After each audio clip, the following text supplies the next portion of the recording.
आज म बिहानै छिटो उठेँ। अन्त छिटो उठेर मैले पाक्किम जानुपर्छ भनेर पाक्किम मेडिटेसन सेन्टरतर्फ लागेँ। आज छुट्टीको दिन थियो।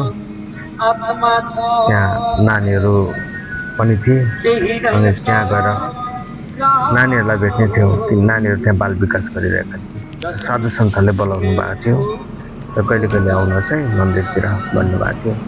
म आज लागेँ।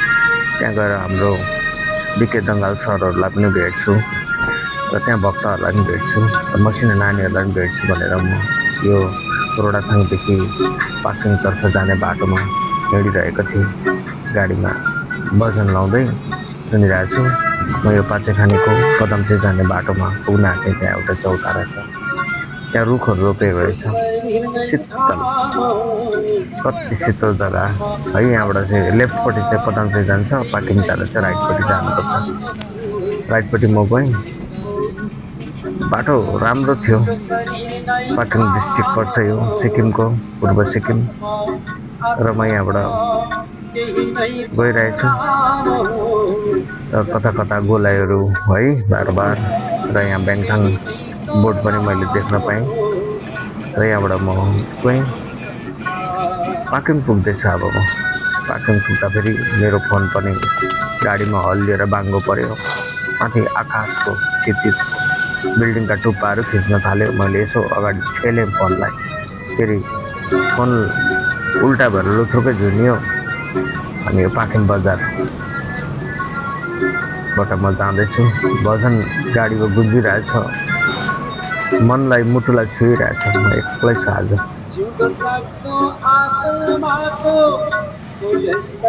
मात्र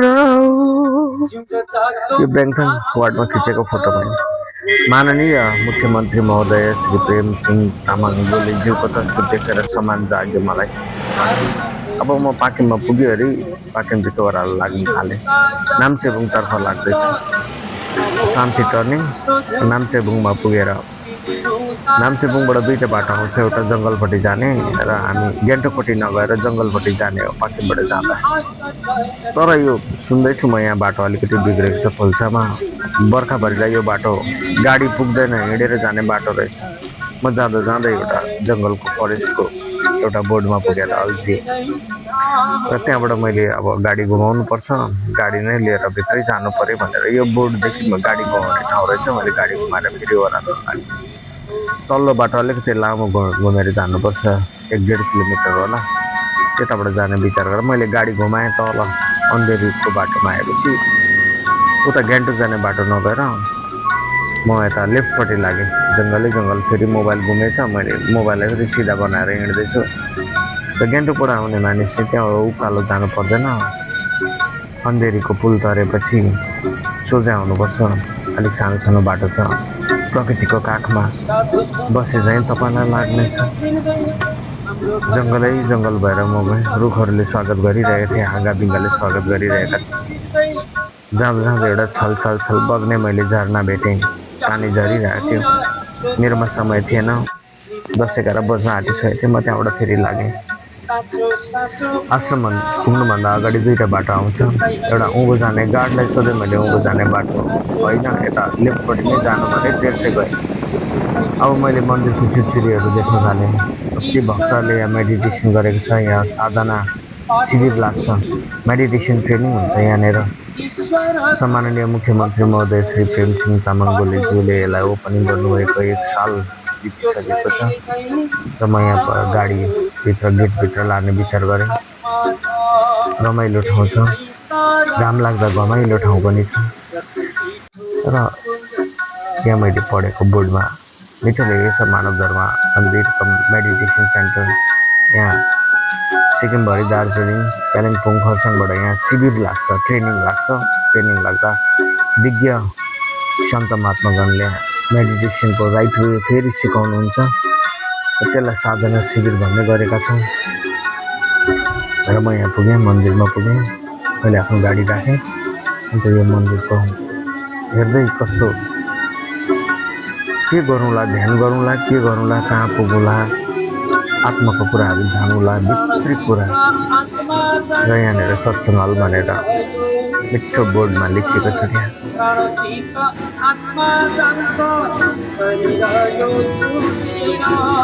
भित्र पस्छ नानीहरू बसिरहेका थिए। विगत महापुरुषहरूको तस्बिरहरू लगाइएको थियो वालहरूमा। हाम्रो यहाँ बङ्गाल सरलाई पनि यहाँ के गर्दै गरेको देखेँ मैले।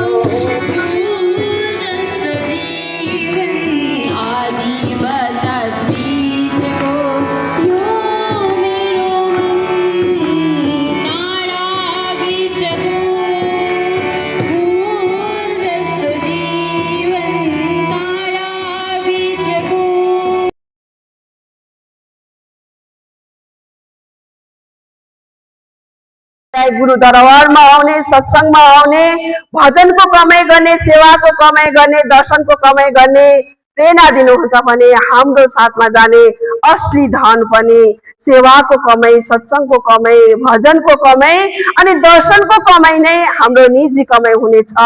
यही कमाइ नै तपाईँ हामीले लिएर जान सक्छौँ। यही